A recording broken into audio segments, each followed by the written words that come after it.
Gracias, Wanda. Pero hay memorias que es importante mantenerlas frescas en el corazón. Hoy quiero enfatizar esa frase primera que dice fieles a la misión. Y yo creo que todos entendemos lo que es ser fiel, ¿verdad? Por lo menos tenemos una idea clara de lo que es la fidelidad. ¿Saben? Cuando yo tenía 10 años fui a mi primer campamento de verano y allí conocí a Daniel Barrios. Daniel Barrios tenía 8 años. Era un nene llenito, bien, como que bien pegajoso él. Y ese año el ¿cómo se llama? El consejero de la caseta, eran tiendas de esas como las militares, de lona, con esos literas de 3 camas, me nombró capitán de la caseta. Por alguna razón me nombró capitán de la caseta. Así que allí desarrollé mucha cercanía con Daniel, que éramos 2 niños. Pero yo no volví a ver a Daniel por 10 años. Porque aunque éramos de la misma asociación, no pertenecíamos a la misma iglesia. Y 10 años después yo llego a esta iglesia donde pasé el resto de mi vida como joven hasta que me casé.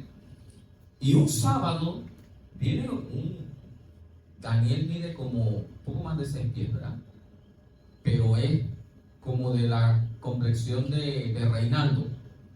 Solo que en ese momento pues él tenía como 17 años, estaba en la high school, estaba en Montemorelos, y él viene y me da un abrazo. Bueno, ustedes saben que yo soy grande, yo siempre he tenido la misma complexión. Pero me da un abrazo y me dice: Capi, ¿cómo estás? Porque él siempre me dijo así, como yo era el capitán de la empresa. Cuando él me dijo eso, yo caí en cuenta quién era, porque yo no reconocía a este hombre inmenso que me dio un abrazo y yo decía: ¿de dónde salió? Y desde entonces Daniel y yo hemos mantenido una amistad hasta el día de hoy. Hasta el día de hoy. Y recuerdo que había una hermana en la iglesia a la que yo le daba con frecuencia y que a ella tenía la facilidad para hacer contactos misioneros. Y en esos contactos misioneros se desarrollaban oportunidades de estudio bíblico, pero ella no daba los estudios bíblicos, me invitaba a mí para dar los estudios bíblicos. Y un día voy en el carro llevándola, dándole pona a ella y a su hija, y me dice: yo no sé por qué tú eres amigo de Daniel. Y yo me miro como diciendo: ¿y esta señora qué le pasa? Dice: porque ustedes son bien diferentes. Tú siempre estás aquí. Él te dice que va a llegar y no llega. Ustedes son bien diferentes. Yo nunca he entendido cómo pueden ser amigos. Yo la escuché, y ella siguió, y yo la dejé y en un momento le dije: quizás tienes razón, no somos iguales, pero no tenemos que ser iguales. Ahora yo quiero decirte algo: Daniel es mi amigo independientemente de todos los defectos que tú puedas ver en él. Él es mi amigo. Y ella se empieza a reír y me dice: muchachos, ustedes son más fieles que un matrimonio. Dice: porque el otro día yo también le dije a él, como que nos estaba probando, porque le dijo a él: que yo no sé cómo tú eres amigo de Hugo, que no sé qué. Dice: él y yo somos amigos. Dice: muchachos, ustedes son más fieles que un matrimonio. Fidelidad. Fieles a la misión. Pablo nos recuerda que nuestra misión es predicar. Amén. Es más, él dice en otra de sus cartas: ¡ay de mí si no anuncio el evangelio! Y en esta parte que leyó nuestra hermana Wanda, incluso él dice: porque no quisiera que, habiendo sido yo heraldo a otros, yo mismo, ¿qué cosa? Venga a ser reprobado. Y yo creo que en estos 58 años nosotros hemos visto ir y venir mucha gente. ¿Sí o no? Mi madre conoció el evangelio a través de la familia de mi papá. Cuando mi mamá tenía como 12 años, ella es la menor de 4 hermanos. Así que mi abuela materna, pues con sus 3 hijas, llegaron a ser parte de la iglesia. Y mi tía la mayor era una persona muy particular porque ella era como la onda del mar, iba y venía. Y recuerdo también que ella tenía mucha habilidad. Ella en toda conversación siempre terminaba hablando de Dios, de la iglesia, de la segunda venida de Cristo. Y cualquiera que la escuchara podría decir: esta es una hermana bien fervorosa, bien consagrada, bien comprometida con la iglesia. Pero realmente ella podía pasar hasta años sin pisar la iglesia. Pero ella conoció a una persona, la hermana Lucy Ramírez, y la llevó a la iglesia. Y esa hermana se convirtió en un líder de la iglesia bien sobresaliente en los años que yo estuve allá. Y siempre me recordaba este versículo. Yo decía: Señor, por favor, que mi tía finalmente entre en razón, porque ella trae a tanta gente a la iglesia. Imagínate que ella se quede afuera. Y eso es lo que dice el apóstol Pablo. Tenemos que ser fieles a nuestra misión.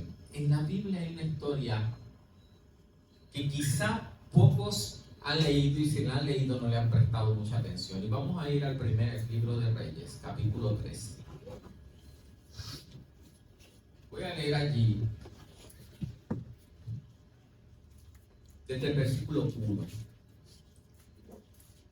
Dice: he aquí que un varón de Dios, por palabra de Jehová, vino de Judá a Betel. Y estando Jeroboam junto al altar para quemar incienso, aquel clamó contra el altar por palabra de Jehová y dijo: altar, altar, así ha dicho Jehová. He aquí que a la casa de David nacerá un hijo llamado Josías, el cual sacrificará sobre ti a los sacerdotes de los lugares altos, que queman sobre ti incienso, y sobre ti quemarán huesos de hombres. Y aquel mismo día dio una señal diciendo: esta es la señal de que Jehová ha hablado. He aquí que el altar se quebrará, y la ceniza que sobre él está será derramada. Cuando el rey Jeroboam oyó la palabra del varón de Dios que había clamado contra el altar de Betel, extendiendo su mano desde el altar, dijo: préndanlo. Mas la mano que había extendido contra él se le secó y no la pudo enderezar. Y el altar se rompió y se derramó la ceniza del altar conforme a la señal que el varón de Dios había dado por palabra de Jehová. Entonces, respondiendo el rey, dijo al varón de Dios: te pido que ruegues ante la presencia de Jehová tu Dios y ores por mí, para que mi mano sea restaurada. Y el varón de Dios oró a Jehová, y la mano del rey se le restauró, y quedó como era antes. Y el rey dijo al varón de Dios: ven conmigo a casa y comerás, y yo te daré un presente. Pero el varón de Dios dijo al rey: aunque me dieras la mitad de tu casa, no iría contigo, ni comería pan, ni bebería agua en este lugar, porque así me ha estado ordenado por la palabra de Jehová, diciendo: no comas pan, ni bebas agua, ni regreses por el camino que fueres. La Biblia nos afirma que cuando un hombre habla en el nombre de Dios y esa palabra se cumple, es profeta de Dios. El profeta de Judá viene a Israel a hacer una amonestación contra el rey, porque el rey se había tomado una prerrogativa que no le correspondía. Porque ¿quiénes eran los que presentaban los sacrificios delante del altar? Los sacerdotes. Y el rey podía ser el rey más consagrado y el más bueno y el más obediente a Dios, pero esa función no le correspondía. Así que cuando el profeta llega, le hace saber que por toda la infidelidad del pueblo, que iba a pasar con el altar, se iba a partir, y que la ceniza se iba a derramar. Y entonces el rey, enfurecido por lo que estaba diciendo el profeta, quizá pensando: ¿y este quién es? ¿Cómo se atreve a decir esas cosas? Dice que levantó la mano y dio una orden, que lo arrestara. Cuando él estira la mano, ¿qué pasó con su mano? Dice que se le secó y se le quedó allí. Le dio una carrotera, como decía el Chavo del Ocho. Y entonces allí el rey cambia y dice: por favor, ruega al Señor para qué, para que mi mano sea restaurada. Y entonces el profeta ora o pide a Dios, la mano del rey se restaura. Pero ¿qué sucedió con el altar? Y allí el rey se da cuenta que este es un hombre de Dios.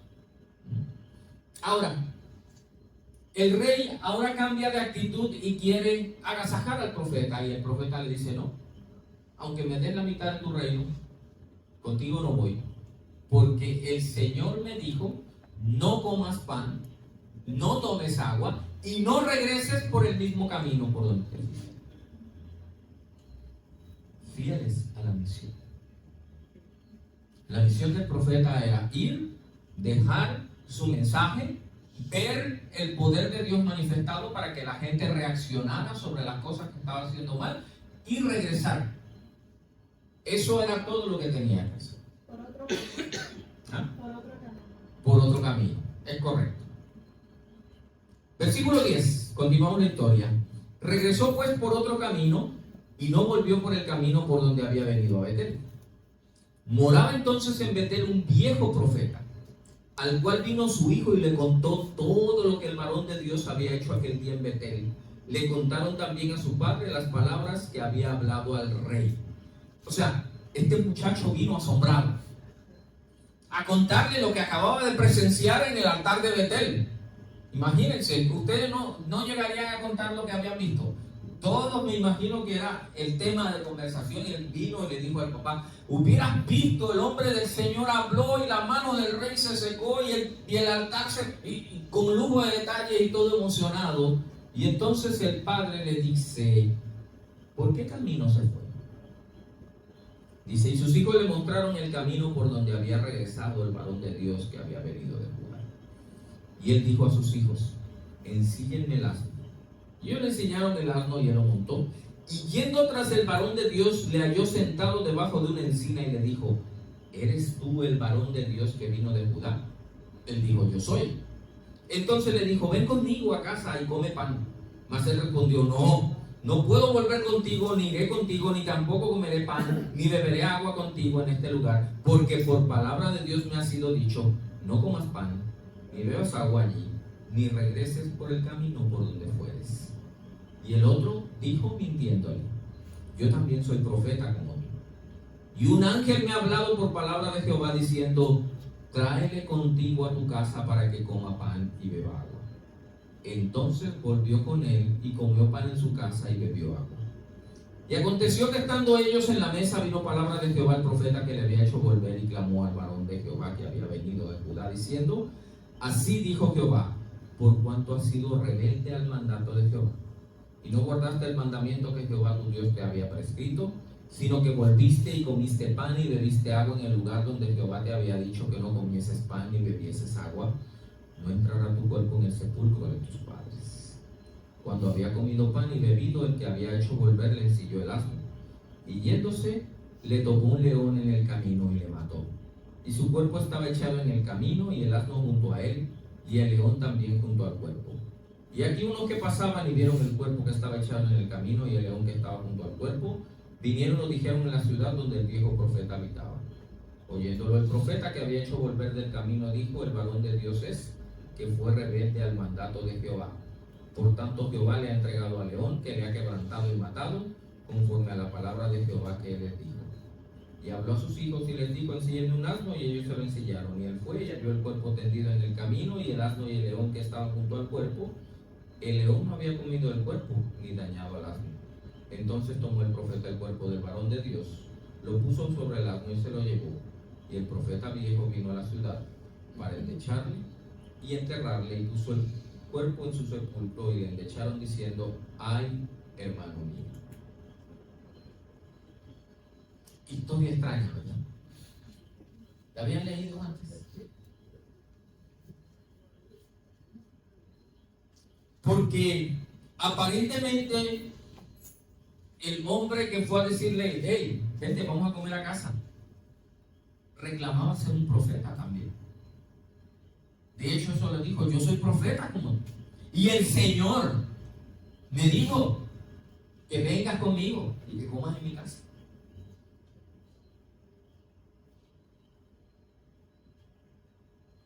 Eso hay que examinar a los profetas. Yo creo que más que examinar a los profetas, necesitamos ser fieles al mandato. O sea, porque el Señor no fue ambiguo en sus instrucciones. Él le dijo, vas a ir, vas a profetizar, esto va a suceder y tú vas a regresar por otro camino, no te detengas, no comas con nadie, no te quedes con nadie. Él lo sabía, 2 veces lo dijo. Cuando el rey lo invitó a su casa, ¿qué le dijo? No puedo, porque el Señor me ha dicho y me repitió todo al pie de la letra. Cuando el mismo profeta viejo vino a donde él y le dijo, ven, no. Y entonces él le dice, no, tranquilo, yo soy profeta. Ahora es interesante que ese mismo que lo convenció de que no había problema en que comiera con él, después dijo que el varón de Dios había sido rebelde a la palabra de Dios. Y aquí viene la enseñanza de esta noche.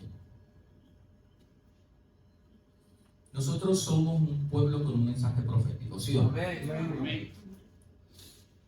Nosotros hemos sido apercibidos de lo que sucederá en esta tierra en estos días que estamos viviendo. ¿Están de acuerdo conmigo? Y no voy a entrar en el repaso de todo eso porque lo conocemos perfectamente bien. Lo que quiero enfatizar es que la palabra de Dios dice que el enemigo ha descendido con tal ira que si fuere posible engañará a quienes, aún a los escogidos.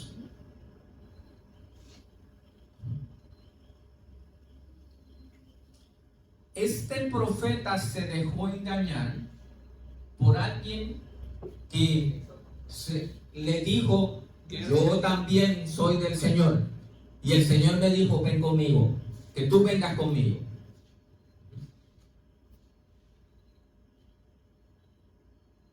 Los engaños del tiempo del fin van a ser de tal magnitud que nuestros sentidos no son una guía segura. Que nuestra inteligencia, nuestra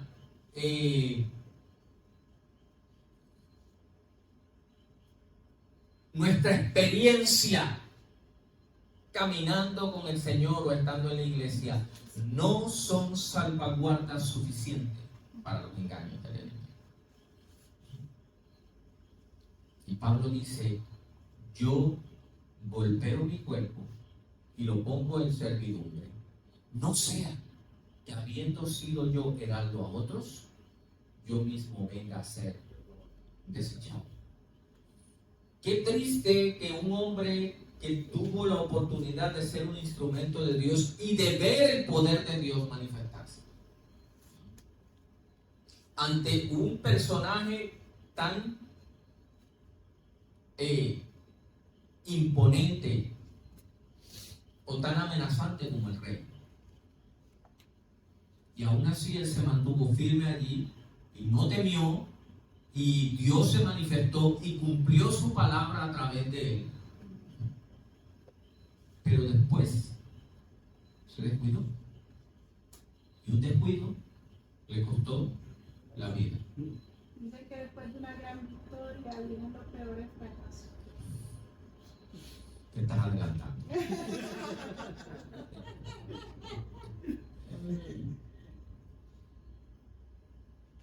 Qué maravilloso es. Todos nosotros que estamos aquí hemos visto la gloria de Dios, ¿sí? Hemos visto su poder manifestarse en nuestra vida.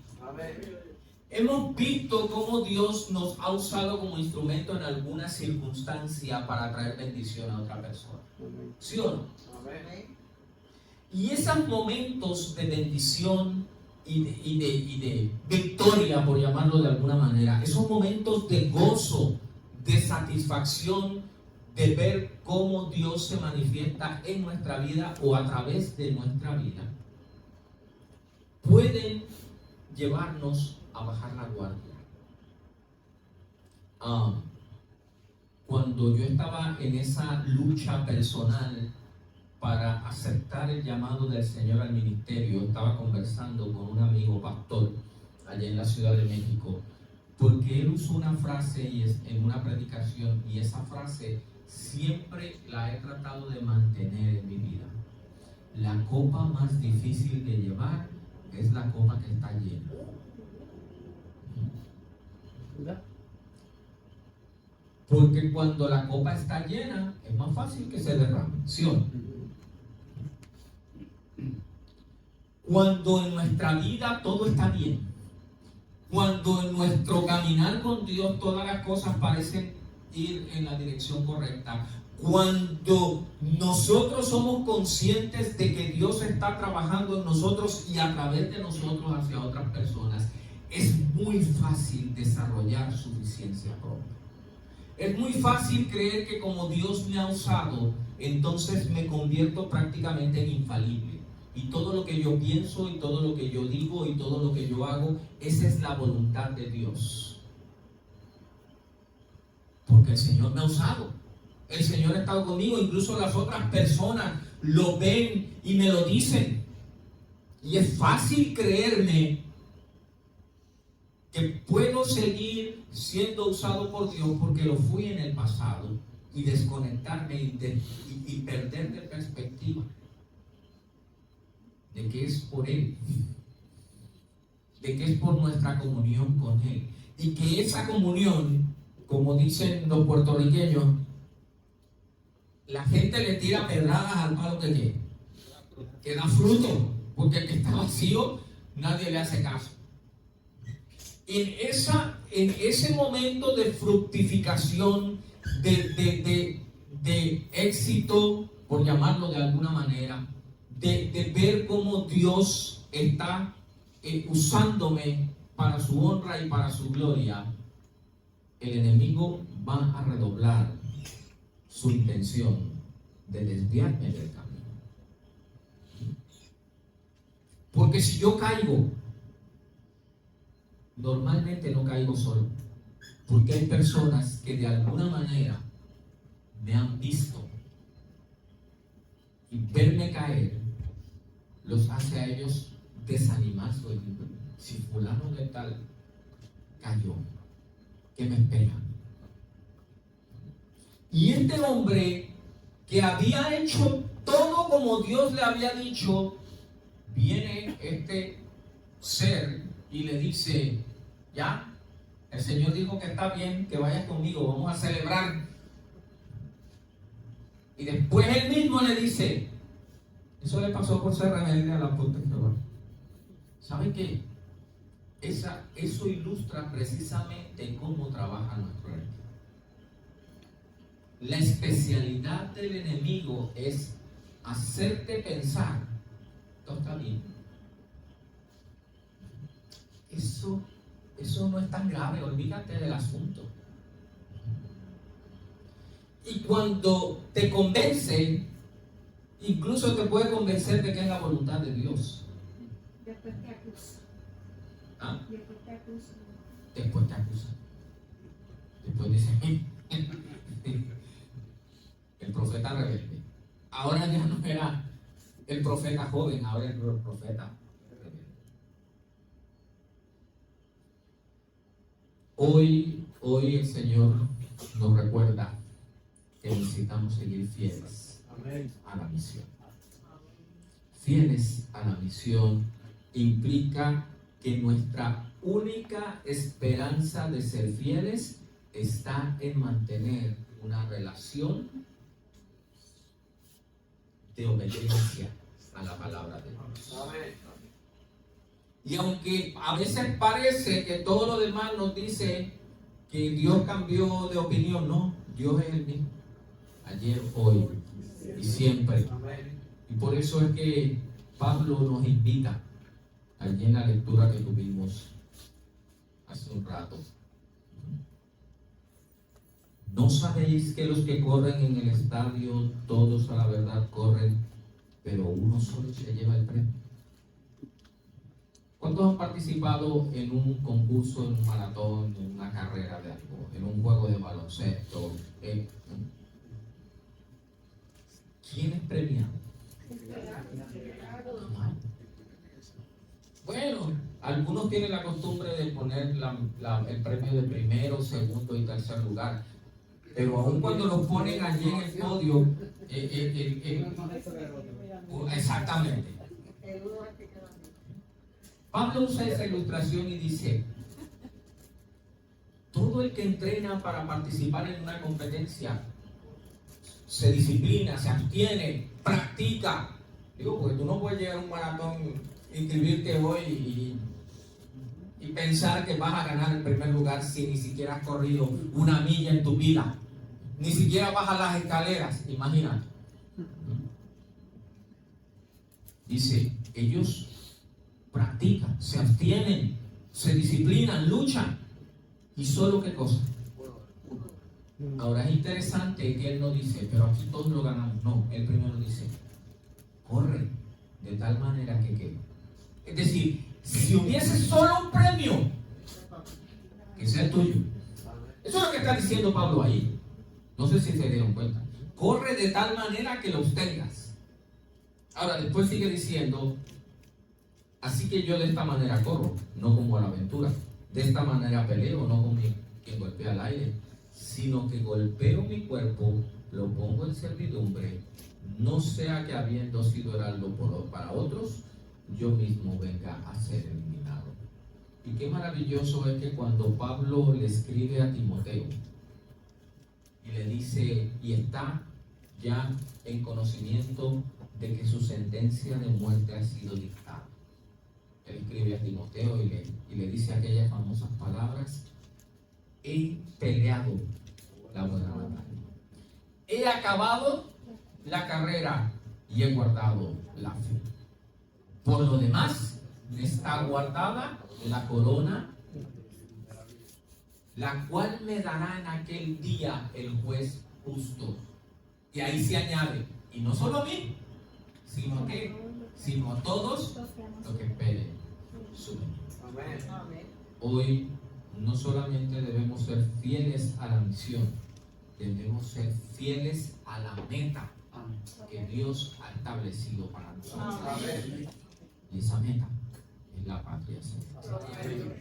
Corre de tal manera que lo tengas. Que Dios te bendiga.